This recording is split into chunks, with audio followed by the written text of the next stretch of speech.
إن الحمد لله نحمده ونستعينه ونستغفره ونؤمن به ونتوكل عليه ونعوذ بالله من شرور أنفسنا ومن سيئات أعمالنا من يهده الله فلا مضل له ومن يضلل فلا هادي له أشهد أن لا إله إلا الله وحده لا شريك له وأشهد أن محمدا عبده ورسوله اللهم صل على محمد وعلى آل محمد وبارك وسلم عليه أما بعد فإن خير الحديث كتاب الله وخير الهدي هدي محمد صلى الله عليه وسلم وشر الأمور محدثاتها وكل محدثة بدعة وكل بدعة ضلالة وكل ضلالة في النار۔ حمد و ثنا اللہ عز و جل کے لیے، درود و سلام امام الانبیاء سید الاولین والآخرین، میرے اور آپ کے آقا و مولا حضرت محمد رسول اللہ صلی اللہ علیہ وسلم کی ذات بابرکات کے لیے۔ واجب الاحترام مسلمان بھائیوں، امام ترمذی رحمۃ اللہ تعالی علیہ نے سنن ترمذی کے اندر حضرت عبداللہ بن عمر رضی اللہ تعالی عنہ کے حوالے سے نبی اکرم صلی اللہ علیہ وسلم کی ایک حدیث نقل کی ہے، اور یہ حدیث جو ہے یہ نبی اکرم صلی اللہ علیہ وسلم کی ایک دعا ہے۔ حضرت عبداللہ بن عمر رضی اللہ تعالی عنہ فرماتے ہیں کہ قلما کان رسول اللہ صلی اللہ علیہ وسلم یقوم من مجلس حتی یدعو بہؤلاء الدعوات لاصحابہ، کہ بہت ہی کم ایسا ہوتا تھا کہ اللہ کے نبی صلی اللہ علیہ وسلم کہیں پہ تشریف فرما ہوں، اور جب تشریف فرما ہوں تو آپ صلی اللہ علیہ وسلم اپنے ساتھیوں کے لیے یہ دعا نہ کرتے ہوں، بہت کم ہوتا تھا۔ اور خاص طور پہ جب مجلس برخاست ہوتی، مجلس ختم ہوتی، تو ایک تو مجلس کے اینڈ کی دعا ہے نا، جس کو استغفار کہتے ہیں، استغفار مجلس کہتے ہیں، سبحانک اللہم و بحمدک اشہد ان لا الہ الا انت استغفرک و اتوب الیک۔ لیکن اللہ کے نبی صلی اللہ علیہ وسلم یہ دعا بھی فرمایا کرتے، اور یہ دعا جو ہے بڑی قیمتی دعا ہے۔ پچھلے خطبہ جمعہ میں ہم نے ہیلتھ کے حوالے سے، صحت کے حوالے سے کچھ باتیں عرض کی تھی، اور اسی میں اسی چیز کو آگے کنٹینیوسلی بیان کیا گیا ہے۔ اللہ کے نبی صلی اللہ علیہ وسلم اللہ سے یہ التجا کیا کرتے، دعا کیا کرتے کہ اللہم اقسم لنا من خشیتک ما یحول بیننا و بین معاصیک، اے اللہ میرے حصے میں یہ چیز تو عطا فرما دے۔ مقسم لنا یہ تقسیم سے ہے، یعنی اللہ یہ چیز مجھے عطا فرما دے۔ اللہم اقسم لنا، ہم سب جو یہاں بیٹھے ہوئے ہیں اللہ ہم سب کو یہ چیز عطا فرما دے۔ کیا؟ من خشیتی کا، اپنا ایسا ڈر، اپنا ایسا خوف، اپنی ایسی خشیت ہمیں عطا فرما دے۔ ما یحول بیننا و بین معاصیک، جو ہمارے اور گناہوں کے درمیان پردہ بن جائے، جو ہمیں تیرے گناہوں کے ارتکاب سے روکے، تیرے گناہ کرنے سے، تیری نافرمانی کرنے سے جو چیز ہمیں منع کرے۔ ما یحول بیننا، حائل کا مطلب ہوتا ہے کسی چیز کا درمیان میں پردہ کر دینا۔ ما یحول بیننا و بین معاصیک، اللہ تیری نافرمانی اور ہمارے درمیان جو ہے وہ پردہ بن جائے، ایسی خشیت عطا فرما۔ اور اس کے بعد فرمایا وَمِن طَاعَتِكَ مَا تُبَلِّغُنَا بِهِ جَنَّتَكَ، اور اللہ اپنی ایسی تابع داری عطا فرما، اللہ اپنے حکم ماننے والے ایسے ہمیں بنا دے، اللہ تیرے حکموں کی تعمیل کرنے والے ہمیں ایسے بنا دے، مَا تُبَلِّغُنَا بِهِ جَنَّتَكَ، جو تابع داری ہمیں جنت میں لے جائے۔ مَا تُبَلِّغُنَا بِهِ جَنَّتَكَ، تیری جنت تک جو ہمیں پہنچا دے، اللہ ایسی تابع داری عطا فرما۔ وَمِنَ الْيَقِينِ مَا تُهَوِّنُ بِهِ عَلَيْنَا، مصیبات الدنیا، اور اللہ ایسا یقین، اللہ ایسا بلیو، اللہ ایسا عقیدہ عطا فرما، ایسا یقین عطا فرما، ما تهون به علینا مصیبات الدنیا، کہ اللہ جو یہ دنیا کی جو مصیبتیں ہیں نا ان کو ہمارے لیے آسان کر دے، اللہ ان کو ہمارے لیے جو ہے وہ ہلکا کر دے، ایسا یقین عطا فرما کہ دنیا کی مصیبتیں، دنیا کے دکھ، دنیا کے غم، دنیا کے درد، دنیا کی آزمائشیں، تکلیفیں جو ہیں اللہ اس یقین کے سامنے ان کی کوئی حیثیت باقی نہ رہے، ان کو جو ہے وہ کمزور کر دے۔ ما تهون به علینا مصیبات الدنیا ومتعنا باسماعنا وابصارنا وقوتنا ما احییتنا۔ اور اس کے بعد اللہ کے نبی صلی اللہ علیہ وسلم نے دعا فرمائی کہ اللہ پاک ہمیں جو ہے یہ جو ہمارے کان ہیں، ہماری جو آنکھیں ہیں، وقوتنا اور ہماری جو پاور ہے، باڈی کی جو پاور ہے، اللہ پاک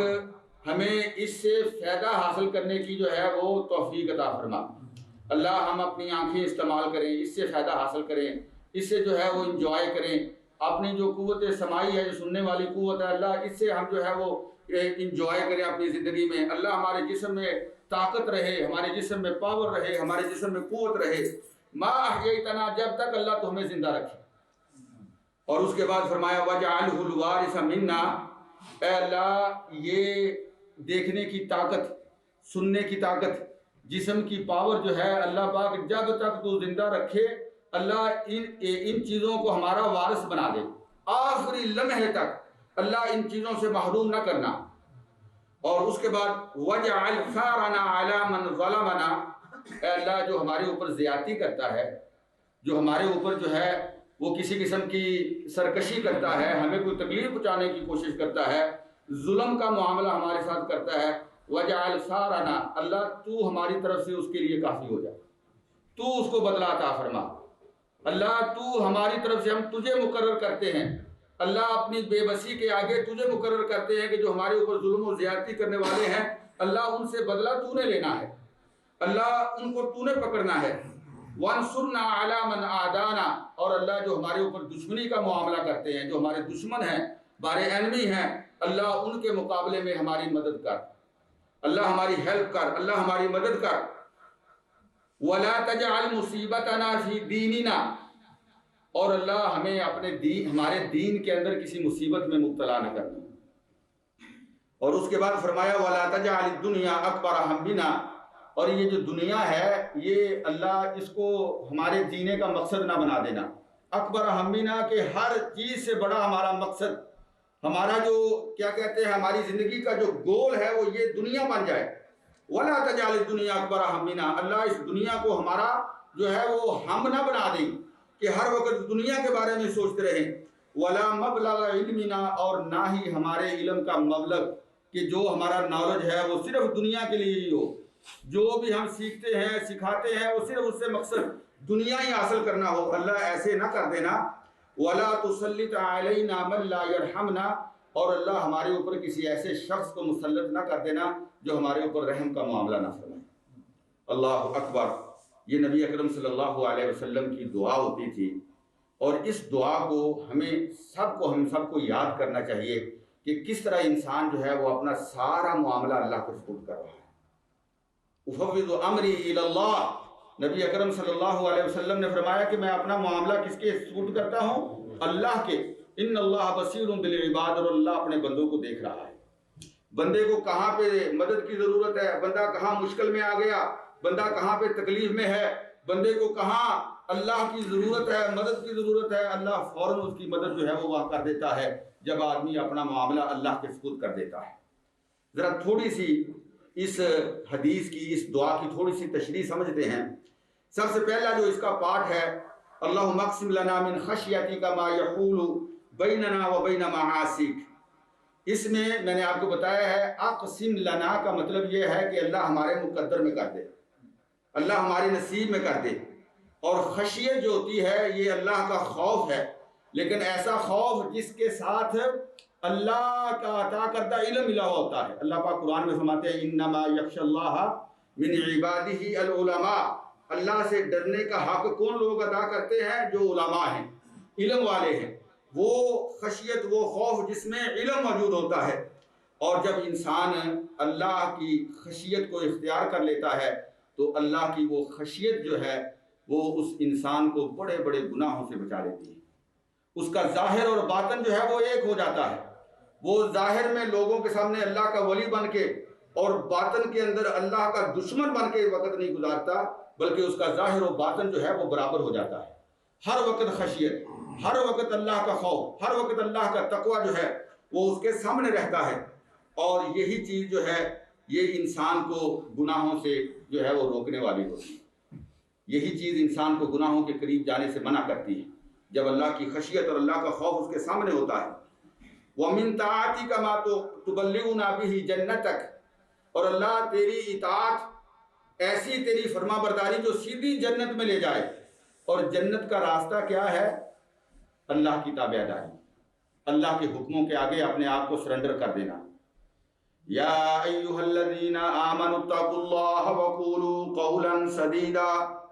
یصلح لکم اعمالکم ویغفر لکم ذنوبکم ومن یطع اللہ ورسولہ فقد فاز فوزا عظیما۔ ایمان والو، سچی بات، سچائی کو، صداقت کو اختیار کر لو، اور یاد رکھو جو اللہ اور اللہ کے رسول کی مان کر زندگی بسر کرتا ہے، اللہ اس کے سارے گناہ معاف کر دیتے ہیں، اللہ اسے جو ہے وہ جنت میں داخل کرتے ہیں، اور اللہ پاک جو ہے اسے کامیاب و کامران بنا دیتے ہیں۔ یصلح لہ، اللہ اس کے اعمال کو درست کر دیتے ہیں۔ اور میرے عزیز بھائیو، وَمِنَ الْيَقِينِ مَا تُهَوِّنُ بِهِ عَلَيْنَا مُصِيبَاتِ الدُّنْيَا، اللہ ایسا یقین، اور یقین جو ہے یہ عقیدے کا سب سے اعلیٰ مقام ہے۔ جب انسان ایک چیز ہم نے سنی ہے کانوں سے، آنکھوں سے دیکھی نہیں ہے، لیکن جو قرآن بیان کر رہا ہے، قرآن نے سب سے پہلے جب قرآن کا آغاز ہوتا ہے تو اللہ پاک کیا فرماتے ہیں؟ ذالک الکتاب لا ریب فیہ ھدی للمتقین۔ کون سے متقین؟ الذین یؤمنون بالغیب، جو غیب پہ ایمان رکھتے ہیں۔ تو ایک بندہ جو قرآن میں پڑھتا ہے، نبی سے سنتا ہے، آنکھوں سے دیکھا نہیں، لیکن یقین کی کیفیت یہ ہے کہ اگر وہ اپنی آنکھوں سے دیکھ لے تو اس کے یعنی یقین کے اندر، اس کے ایمان کے اندر اضافہ نہیں ہوگا، بلکہ نبی صلی اللہ علیہ وسلم کی زبان سے سنی ہوئی بات اور اللہ کے قرآن میں بیان کی ہوئی بات جو ہے یہ اس کے یقین کے لیے زیادہ جو ہے یہ ذریعہ بنے گی۔ وَمِنَ الْيَقِينِ، اور یقین جو ہے یہ سب سے ایمان کا اعلیٰ مقام ہے۔ اور میرے بھائیوں، عزیزو، دوستو، اللہ اکبر، جب انسان کو یہ یقین ہو جاتا ہے اللہ کی ذات پہ، پھر اس کے بعد یہ دنیا کی مصیبتیں، یہ دنیا کے غم، یہ ہم، یہ حزن، یہ آزمائشیں، یہ اس کے سامنے کوئی حیثیت نہیں رکھتی۔ اللہ کی طرف سے اس بیماری میں لوگوں نے بیماری دیکھی ہے، تکلیف کاٹی ہے۔ کئی لوگ ایسے ہیں جن کے عزیز و اقارب دنیا سے رخصت ہو گئے، کچھ لوگ ایسے ہیں جو اب بیماری کے اندر مبتلا ہیں۔ تو جب یہ ساری مصیبتیں، یہ تکلیفیں، کبھی مال کی طرف سے، کبھی گھر والوں، فیملی کی طرف سے، کبھی کاروبار میں، کبھی اپنے جسم میں، کبھی عزیز و اقارب کی طرف سے، کبھی دوست و احباب کی طرف سے، جب اس کے سامنے یہ تکلیفیں آتی ہیں تو اس کا ایمان اور یقین یہ ہوتا ہے کہ مسلمان پہ، مومن پہ آنے والی یہ تکلیفیں اس کے لیے درجات کی بلندی کا ذریعہ بنیں گی۔ وہ کبھی جو ہے وہ دل برداشتہ نہیں ہوتا، کبھی اللہ کی ذات سے جو ہے اس کا ایمان کا لیول اور زیادہ بڑھ جاتا ہے کہ میرا رب یہ چاہتا ہے کہ دنیا میں یہ تکلیفیں دے کے جب اللہ سے ملاقات ہو تو اس حالت میں، کیفیت میں ہو کہ میرا وجود جو ہے وہ گناہوں سے پاک ہو، گناہوں سے پاک کر کے اللہ پاک مجھے بلانا چاہتا ہے۔ نبی اکرم صلی اللہ علیہ وسلم کی کئی حدیثیں ہیں، اللہ اکبر۔ نبی اکرم صلی اللہ علیہ وسلم نے فرمایا، جب یہ آیت نازل ہوئی نا، من یعمل سوءا یجز بہ، من یعمل سوءا یجز بہ ولا یجد له من دون اللہ ولیا ولا نصیرا، کہ جو بھی بندہ برا عمل کرتا ہے اس کو اس کا جو ہے سزا ملے گی، یجز بہ۔ جب یہ آیت نازل ہوئی تو صحابہ کرام ڈر گئے، صحابہ کرام پریشان ہو گئے، کہنے لگے کہ کیسے، غلطی تو ہو جاتی ہے، انسان ہے، ہر غلطی پہ سزا ملے گی۔ بہت پریشان ہوئے۔ نبی اکرم صلی اللہ علیہ وسلم نے صحابہ کی یہ کیفیت دیکھی تو ان کو بلایا، اور بلانے کے بعد فرمایا، قاربو، میرے قریب قریب آ جاؤ، وسددو، اور بالکل مل کے بیٹھ جاؤ۔ اور پھر اس کے بعد نبی اکرم صلی اللہ علیہ وسلم نے فرمایا، ففی کلی ما یصاب بہ المسلم کفارۃ، مسلمان کو جو بھی تکلیف آتی ہے وہ اس کے لیے گناہوں کا کفارہ بن جاتی ہے۔ اللہ اکبر، حتی النکبتی ینکبھا، حتیٰ کہ فرمایا اس کو تھوڑی سی کوئی چوٹ لگتی ہے تو وہ بھی اس کے لیے گناہوں کا کفارہ بن جاتی ہے، اگر اس کے پاؤں میں کانٹا چبھتا ہے تو وہ بھی اس کے لیے گناہوں کا کفارہ بن جاتا ہے۔ اور کیا خیال ہے کہ اتنی تکلیفیں، اتنی مصیبتیں اور اتنی آزمائشیں اور دردیں جو انسان محسوس کرتا ہے، جو جس کے ساتھ انسان کو آزمایا جاتا ہے، یہ کیسے اس کے گناہوں کے لیے کفارہ نہیں بنتی؟ اور اس کے بعد نبی اکرم صلی اللہ علیہ وسلم نے اللہ سے دعا کی، متعنا باسماعنا وابصارنا، اللہ یہ جو ہماری آنکھیں ہیں، یہ جو ہمارے کان ہیں، اللہ یہ ہمارے جسم کی جو پاور اور قوت ہے، اللہ جب تک زندہ رکھے، اللہ ان سے انجوائے کرنے کی جو ہے وہ ہمت عطا فرمانا اور طاقت عطا فرمانا۔ اللہ اکبر، جسم تو پورا جو ہے اللہ تعالیٰ کی نعمت ہے، ایک ایک عضو جو ہے یہ اللہ تعالیٰ کی نعمت ہے، لیکن سمع اور بصر، آنکھ اور کان کو کیوں خاص طور پہ کہا گیا؟ اللہ پاک نے قرآن مجید میں بھی یہ بات ارشاد فرمائی، قل هو الذی انشأکم وجعل لکم السمع والابصار والافئدہ قلیلا ما تشکرون۔ فرمایا میں اے انسان، میں نے تمہیں پیدا کیا ہے، لیکن اللہ تعالیٰ نے خاص طور پہ آنکھ اور کان کی جو ہے وہ ذکر کیا، وجعل لکم السمع والابصار والافئدہ، اور دل کا، یہ وہ چیزیں ہیں، انسان کان کے ساتھ دلیلیں سنتا ہے، قرآن اور حدیث کی باتیں سنتا ہے، آنکھوں کے ساتھ جو ہے وہ پڑھتا ہے، اللہ کی قدرت کے مظاہر دیکھتا ہے، اور دل کے ساتھ وہ، عقل کے ساتھ وہ سوچتا ہے، اور یہی چیزیں اسے اللہ کے قریب کرنے والی ہوتی ہیں، اس کو اللہ کے قریب لے جانے والی ہوتی ہیں۔ اور نبی اکرم صلی اللہ علیہ وسلم نے فرمایا، ایک عالم تھے بہت بڑے، 100 سال سے عمر زیادہ ہو گئی، آنکھیں بالکل ٹھیک، سماعت قوت سماعت، کان بالکل ٹھیک، جسم کا ہر عضو جو ہے وہ بالکل ٹھیک۔ کسی نے پوچھا جی اتنی عمر ہو گئی ہے لیکن آپ کا جسم ماشاءاللہ بالکل پرفیکٹ ہے، کہنے لگے اس لیے کہ جوانی کے اندر ہم نے ان چیزوں کی حفاظت کی تھی، آج اللہ نے ان کو ہم سے چھینا نہیں۔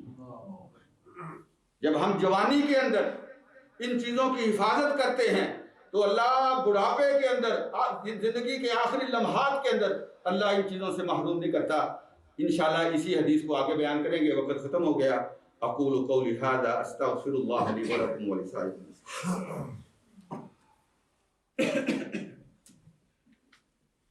الحمد للہ رب العالمین والعاقبۃ للمتقین والصلاة والسلام علی سید الانبیاء والمرسلین محمد وعلی آلہ واصحابہ ومن تبعہم بإحسان الی یوم الدین۔ حضرات محترم، کچھ دعاؤں کے لیے ساتھیوں نے کہا ہے۔ ایک ہمارا سمجھ لیں کہ پوتا ہی ہے، عمار بن زبیر بن اسحاق، اس کے لیے خاص طور پہ دعا کی درخواست کی جاتی ہے آپ حضرات سے۔ 8-9 سال کا 10 سال کا بچہ ہے بیچارہ، اللہ تعالیٰ نے ایک آزمائش میں ڈالا ہے، اللہ پاک اس کی زندگی میں جو ہے وہ برکت عطا فرمائے، اللہ پاک اس کو جو ہے ماں باپ کے لیے صدقہ جاریہ بنائے، اور اللہ پاک جو ہے اس کو ماں باپ کی آنکھوں کی ٹھنڈک بنائے، اللہ پاک اسے صحت کاملہ عاجلہ عطا کر کے جو ہے اپنے گھر میں واپس لائے۔ اسی طرح کچھ اور بیمار ہیں، ہمارے بھائی